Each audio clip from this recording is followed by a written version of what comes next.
Hello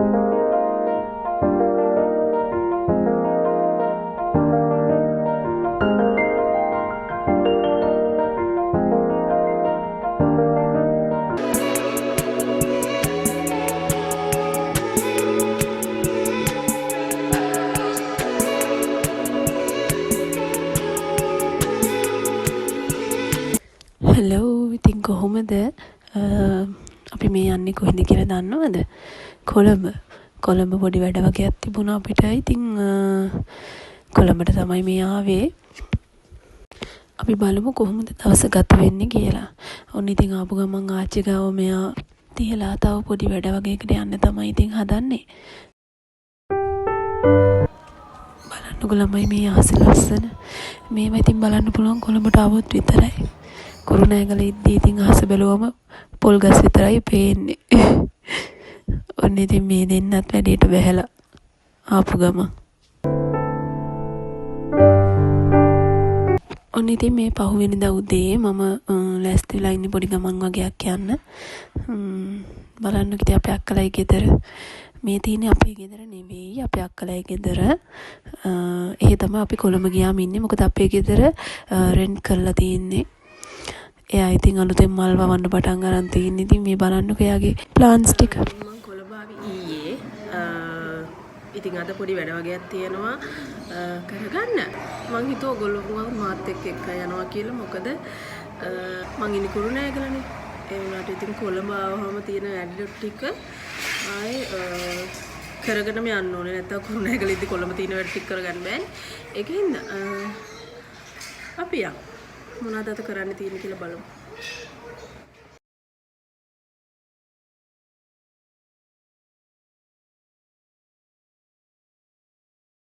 ඉතින් මම ලෑස්ති වෙලා යනවා බබාට බෙහෙත් ටික ගන්න.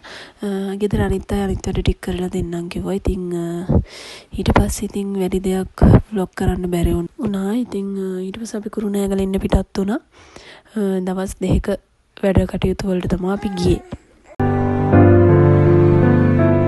ඊට පස්සේ මේ පහුවෙන්දා උදේ මුලින්ම කොණ්ඩේට තෙල් දාගෙන ඉමු. මොකද කොණ්ඩේට තෙල් දැම්මේ නැහැ මම දැන් සති දෙකකටත් වැඩි. ඉතින් එතකොට කොණ්ඩේ යන්න බලනවා මගේ. ඔයගොල්ලෝ දන්නවා මම පෝස්ට් පාටම් එකේ ඉන්නේ. ඉතින් ඒකින්ද කොණ්ඩේ ගැන අනිවාර්යෙන් විශේෂ සැලකිල්ලක් දක්වන්න ඕනේ. මම සාමාන්‍යයෙන් පැක්ස් වර්ග, ඔයිල්ස් වර්ග දානවා. හැබැයි මට සති දෙකක් තිස්සේ කිසිම දෙයක් කරගන්න බැරි වුණා. පොඩි වැඩ වගේක් වැටුණා මේ සති දෙකේ ඇතුළත. ඉතින් ඒක හින්දා ඉතින් මං හිතුවා අද මගේ කරමින්ච ඔයිල් එක දානවා කියලා. ඊට පස්සේ ඉතින් නාගන්න තමයි තියෙන්නේ.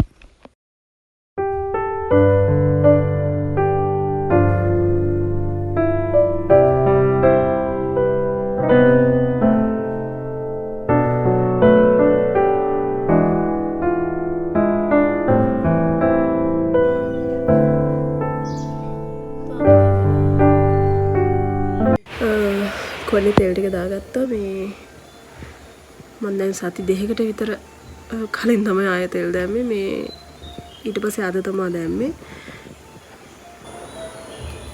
කොණ්ඩේ ටික මෙහෙන් ගිහිල්ලා වගේ මගේ එහෙම තිබුණ නැහැ. මෙහෙන් ගිහිල්ලා කොණ්ඩේ හරියට මේ දවස්වල කොණ්ඩේ යනවා. මම දන්නේ නැහැ ඇයි කියලා. අද ඉතින් නාන්න තමයි තියෙන්නේ. කොණ්ඩේ තෙල් ගාලා නානවා. ගොඩක් අය හයි ඇයි මම කොළඹ ගියේ කියලා. මම කොළඹ ගියේ කෝට් එකේ වැඩ වගේක් තිබුණා. ඒ ටිකත් එක්කම අපේ ලොකු බබාගේ වැඩ වගේක් තිබුණා. ඒ ටිකත් කරගත්තා. ඊට අමතරව කොහොමද ඉතින් මාස 3-4කට විතර සැරයක් කොළඹ යනවා අනිවාර්යෙන්. මොකද මගේ ගම කොළඹනේ. ඒකින්ද අද මට කරන්න වැඩ තියෙනවා. බ්ලොග් එක ෆිල්ම් කරන්න තියෙනවා. ඊට අමතරව මීල් ප්ලෑනින් කරන්න තියෙනවා.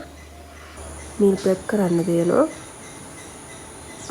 නෙක්ස්ට් මන්ත් එක ප්ලෑන් කරන්න තියෙනවා. ඉතින් අපි බලමු කොහොමද ඒක කරන්නේ කියලා.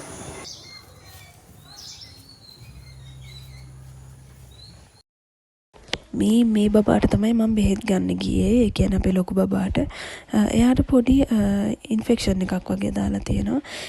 ඊට පස්සේ මම රෙදි හේදෙන්න දාලා තිබ්බ ටික අම්මා කිව්වා වේලෙන්න දාන්නම් කියලා. ඉතින් ඒක එයා කරන අතරේ මම මේ වීඩියෝ ක්ලිප්ස් ටික ගත්තේ.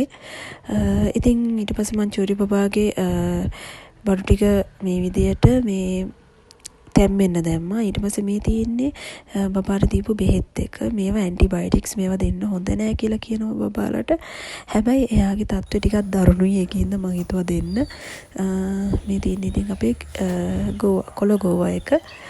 මට හරිම සතුටුයි මේවා මෙහෙම දැක්කම. ඊට පස්සේ අපේ ලොකු බබාගේ බොඩි වොෂ් එක ඉවර වෙලා තිබුණා. ඉතින් ඒකත් මේ විදිහට රීෆිල් කරන ගමන් තමා මේ ඉන්නේ.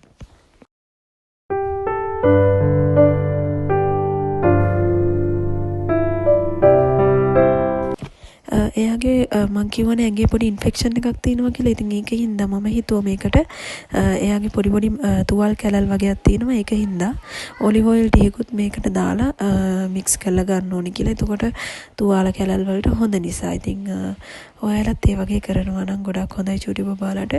ඔලිව් ඔයිල් වගේ දේවල් පාවිච්චි කරනවා නම් එයාට මේ ක්‍රීම් එකක් දීලා තියෙන්නේ. හැබැයි ඉතින් මම අර බොඩි වොෂ් එකටත් පොඩ්ඩක් ඔලිව් ඔයිල් ටිකක් දැම්මා නම් අර තිබ්බ තුවාල කැලල් එයා කසල දාලා තියෙන තුවාල කැලල් මැකේ කියලා හිතනවා. ඉතින් ඒකට මම බොඩි ඔලිව් ඔයිල් ටිකක් දැම්මා. ඒ විදිහට තමයි මම මේ බොඩි වොෂ් එක හදාගත්තේ.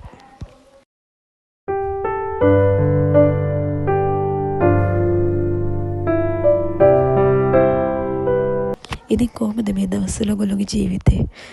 අපේ ජීවිතේ නම් ඉතින් සුපුරුදු පරිදි ගෙවිගෙන යනවා.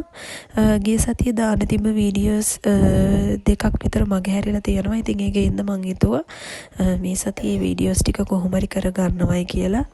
මොකද ගිය සතියේ පොඩි වැඩ වගේක් වැටෙන මං කිව්වා වගේ. ඉතින් හරි මම බොඩි වොෂ් එකත් හදාගෙන ඉවරයි.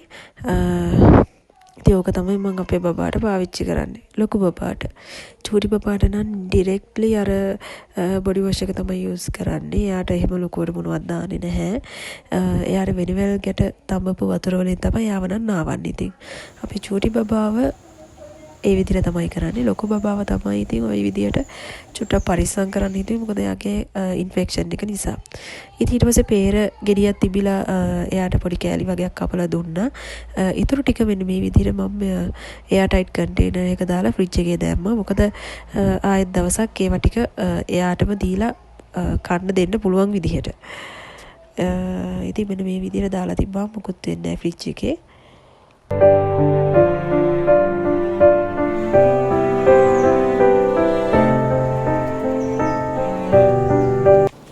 ඊට පස්සේ ඉතින් මගේ බොඩි වොෂ් එකත් ඉවර වෙලා තිබුණා. මේකෙන් යට අඩියට වෙනකන් ඉතින් මම ඒකට වතුර ටිකක් දාලා ආයෙ චුට්ටක් පාවිච්චි කරන්න ටික කාලයක් පාවිච්චි කරන්න පුළුවන් වෙන විදිහට වතුර ටිකක් දැම්මා. ඊට පස්සේ මෙන්න මේ රීෆිල් පැක් එක අරගෙන අවිලා තිබුණා ගොඩාක් කල්. ඉතින් මම ඒක දැම්මා. මේක ඇත්තටම ගොඩාක් සුවඳයි මේ බොඩි වොෂ් එක ලක්ස් එකේ. ඉතින් ඒකත් මේකට දාලා මික්ස් කරලා ගත්තා. මම හරි කැමතියි බොඩි වොෂ් එකට. ඔයගොල්ලොත් පාවිච්චි කරන්න. හරිම සුවඳයි. ඊට අමතරව ඒකේ තියෙන රෝස් එකත් ලක්ස් ලගේ. ඉතින් ඒකත් හරිම සුවඳයි. මම සාමාන්‍යයෙන් ඒකට සබන් පාවිච්චි කරනවා.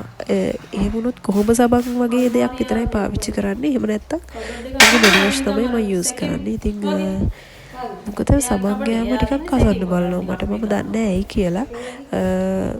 සමහරට ඒ දවස්වල මොකක් හරි අප්සෙට් එකක්ද දන්නේ නැහැ. ඒකින්ද මම පාවිච්චි කරන්නේ මේ බොඩි වොෂ් එක. ඉතින් මට මේකේ හොඳ ප්‍රතිඵල තියෙනවා. ඒකයි මම කියන්නේ. හරිම සුවඳයි මුළු දවසම වගේ මගේ නම් සුවඳ රැඳිලා තියෙනවා. මම දන්නේ නැහැ අනිත් අයගේ කොහොමද කියලා. ඉතින් ඔයගොල්ලොත් පාවිච්චි කරලා බලන්නකෝ.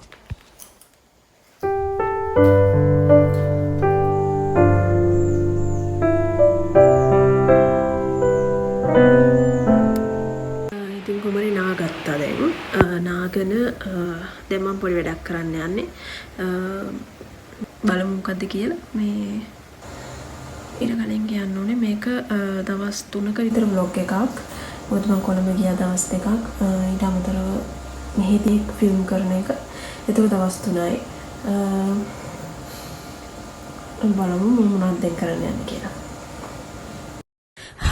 ඉතින් මම මේ දැන් කරන්න යන්නේ සල්ලි එකතු කරන ක්‍රමයක් ගැන කියන්න.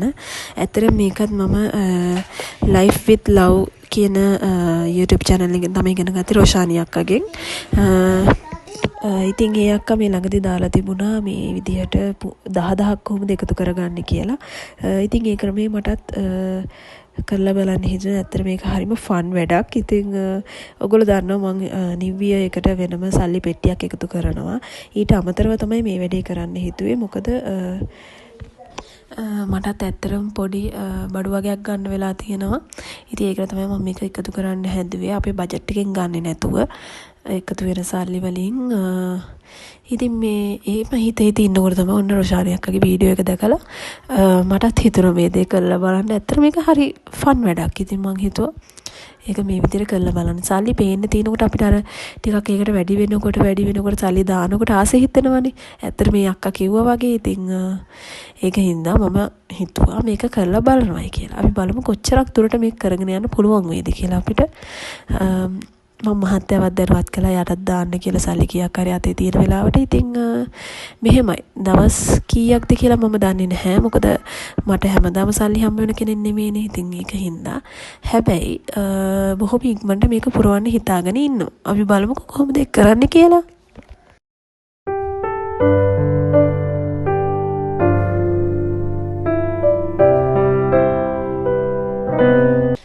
ඊට පස්සේ මං ගාව තිබුණා මෙන්න මේ වගේ පොඩි 100 කොළ වගේකුයි 20 කොළ දෙක තුනකුයි 50 කොළයකුයි. ඉතින් ඒ ටික මම මේකට දාගන්නවා.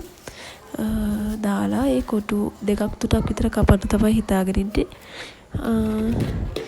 හොඳ වැඩකට තමයි මම මේ සල්ලි දැම්මේ. ඉතින් හොඳ වැඩකට කියන්නේ අවශ්‍යතා දෙක තුනක් සපුර ගන්න. ඉතින් අපේ අතින් බජට් එකෙන් යන්නේ නැතුව මෙන්න මේ විදිහට කරගන්නවා නම් ඒක වඩාත්ම හොඳයි. ඒකට පොඩි තේරුමකුත් තියෙනවා. ඉතින් ඕගොල්ලොත් කරලා බලන්න. ඇත්තටම රොෂානි අක්කා කියනවා වගේ මේ වැඩේ හරිම සැහැල්ලුවෙන් කරගෙන යන්න පුළුවන් වැඩක්.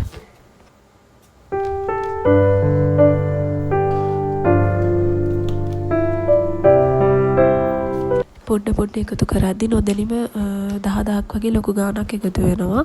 මම දන්නවා අද කාලේ 10000ක් කියන්නේ ලොකු ගාණක් නෙමෙයි. හැබැයි ඒකවත් නැති වෙන අවස්ථා තියෙනවනේ අපිට නැත්තේ නෑනේ. ඉතින් ඒකෙන් හින්දා මේ වගේ වැඩක් කරාම ඇත්තටම හරිම ෂෝක්. ඉතින් ඒකත් ඒ විදිහට කරලා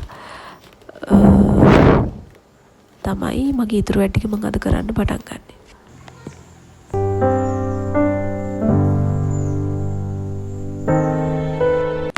ඔන්න ඉතින් ඊට පස්සේ මම මගේ මාස්ටර් ලිස්ට් එකේ මගේ ෆුඩ් චාට් එක තමයි හදන්න හිතාගෙන ඉන්නේ අද. ෆුඩ් චාට් එක කියන එක මම කොකොලට වෙන වීඩියෝ එකකින් මේ ගැන ඔක්කොම පැහැදිලි කරන්නම්. ෆුඩ් චාට් එකක් කොහොමද හදන්නේ? එතකොට ග්‍රොසරි ලිස්ට් එකක් කොහොමද හරියාකාරව හදාගන්නේ? Meal planning tips, meal plan එකක් කොහොමද 55000ක බජට් එකකට හදාගන්නේ? ඉතින් අන්න ඒ වගේ දේවල් මම ඔයාලට වෙන වීඩියෝ වලින් ගේන්නම්. ඉතින් ඔයගොල්ලොත් වෙන වීඩියෝ අදහස් මොන හරි තියෙනවා නම් ඒ ගැනත් මට කමෙන්ට් සෙක්ෂන් එකේ දාන්න. එතකොට මම ඒව ගැනත් වීඩියෝස් කරන්නම්.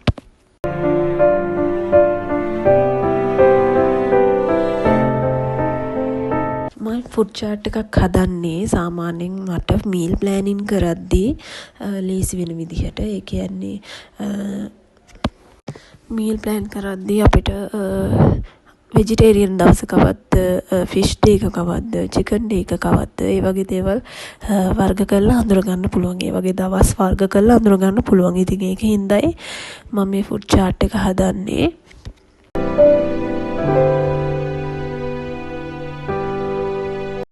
මම මේ ගැන වැඩි විස්තර ඊළඟ වීඩියෝ එකෙන් ගේන්නම්. ඒතකොට ඔයගොල්ලන්ටත් පුළුවන් මේ විදිහට හදාගන්න.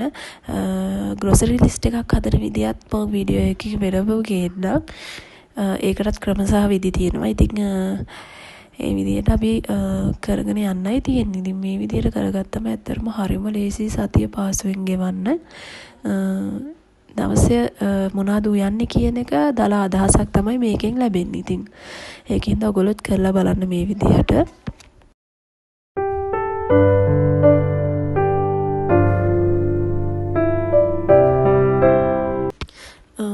මමත් මේ වෙච්චර ගණන් ගත්තේ නෑ. මම මීල් ප්ලෑන්ස් හැදුවේ නෑ. මොනවත් කරේ නැහැ. හැබැයි දැන් හැදුවට පස්සේ තේරෙනවා ඒක කොච්චර වටිනවද කියලා, කොච්චර ලේසිද කියලා. ඉතින් ඒක වැදගත්කම ඉතින් මම අමුතුවෙන් කියන්න ඕනේ නැහැනේ ඔයගොල්ලන්ට. ඉතින් මම මෙන්න මේ විදිහට ෆුඩ් චාට් එක හදා ගන්නවා.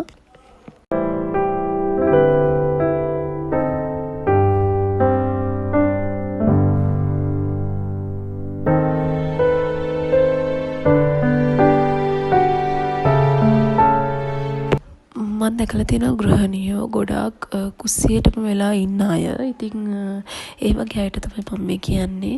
ඔයාගේ ජීවිතේ වැඩි කාලයක් කුස්සියෙම ගත කරන්න හිතන්න එපා. ස්මාර්ට් විදියට වැඩ ප්ලෑන් කරලා කරන්න බලන්න උයනේ පිහන වැඩේ ඉඳලම. මොකද එතකොට ඔයාගේ කාලේ ගොඩක් ඉතුරු වෙනවා. ඔයාට දරුවොත් එක්ක ගෙවන්න තියෙන කාලය වැඩි වෙනවා. මහත්තයත් එක්ක ගෙවන්න තියෙන කාලය වැඩි වෙනවා. ඉතින් ඔන්න ඔය හේතුව නිසා ප්ලෑන් කරලා ප්ලෑන් එකකට අනුව වැඩ කරන්න පුරුදු වෙන්න හැම වැඩේම. උයනේ පිහන එකේ ඉඳලා ගෙවල් අස්පස් කරන එකේ ඉඳලා හැමදේම ප්ලෑන් එකකට වැඩ කරන්න පුරුදු වුණාම ඔයගොල්ලන්ට ඔයගොල්ලෝගේ ජීවිතේ පහසු වෙන්න ගන්නවා. මං කියනවට ඉතින් කරලා බලන්නකෝ.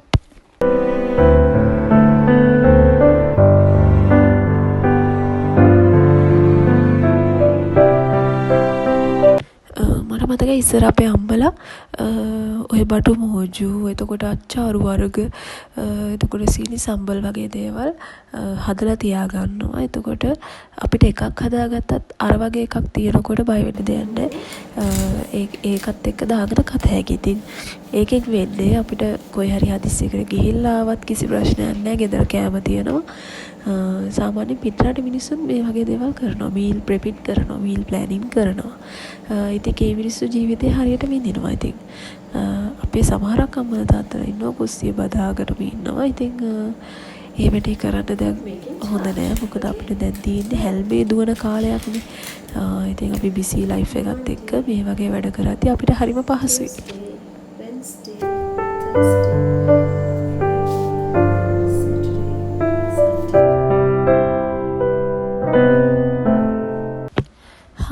ඉතින් මේ චූටි බට්ටත් ඇවිල්ලා බලන් ඉන්නවා අම්මා මොනවද කරන්නේ කියලා. එයා හරිම කැමති ලියන කරන වැඩවලට. ඉතින් එයා මට හෙල්ප් කරනවා හැමදේටම. ඉතින් ඔන්න ඔය ටික තමයි මේ බ්ලොග් එකේ තියෙන්නේ. මගේ දවස් 3ක් ගෙවිච්ච විදිහ ගැන. ඉතින් ඊළඟ බ්ලොග් එකෙන් හම්බ වෙනකම් ඔයගොල්ලන්ට සුබ සතියක් කියලා ප්‍රාර්ථනා කරනවා. ගිහින් එන්න.